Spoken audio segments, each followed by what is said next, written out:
There's lots more to be said about eliminating unnecessary expenses and clutter from our lives. And there are lots of books and websites about this that will explore the details in much greater depth than my video series here will. Now, the most popular term for the subject seems to be simple living. When I searched the internet on that phrase, I got well over 1 million hits. Another popular phrase to describe the same thing is voluntary simplicity. Now, if you explore the subject, you'll find that some of the people who advocate this voluntary simplicity will do so from very different perspectives than my own. That is, you'll find a lot of New Age spirituality angles, and some from religious perspectives, including sects of religious fundamentalists. There's also the anti-technology fanatics. Ted Kaczynski, that is the Unabomber, certainly embraced voluntary simplicity. But there are also plenty of people, such as myself, who aren't in any way affiliated with any of these fringe type of groups.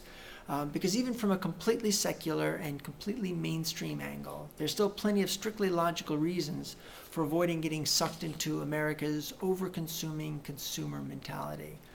Because it's not too hard to see how this mentality can result in unhappiness, specifically the unhappiness that comes from crushing debt, or at the very least from too much clutter in our lives.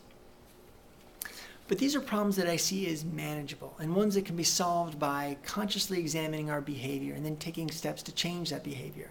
Now, certain society-related problems are very difficult to manage, like if we lived in China back in the late 1950s or early 60s, back when the government's disastrous attempt at restructuring the economy resulted in tens of millions of people starving to death. Or if we had problems like those living in the Soviet Union under Stalin, or living in Cambodia under Pol Pot. Those kind of situations would just be very difficult to solve through individual effort alone, because the misery in those situations came from outside forces that were just overwhelmingly powerful.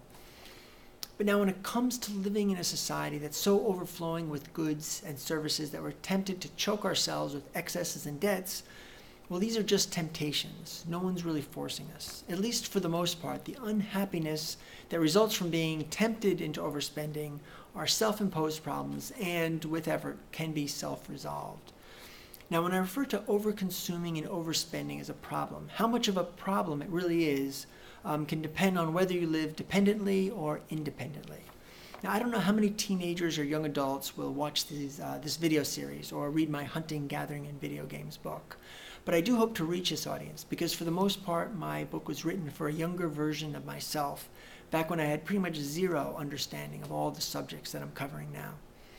Now, one of the reasons I never gave spending habits much thought back when I was a dependent is that the consequences of overspending really aren't all that significant if you can rely on your parents or whoever for food and clothes and shelter.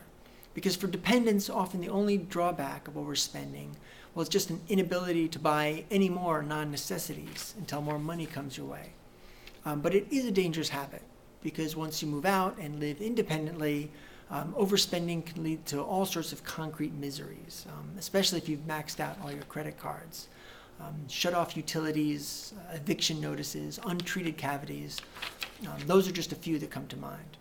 So for people who are living independently, switching from the more is better mindset to the conscious spending mindset means you gain greater control of your life. Money spent previously on things that don't matter become available for things that do matter. Now, the title of this video series and my book's 5th chapter is More versus Enough. So now that I've talked at length about how more isn't always better, I'm going to move on to part 2 and discuss the subject of exactly how much is enough.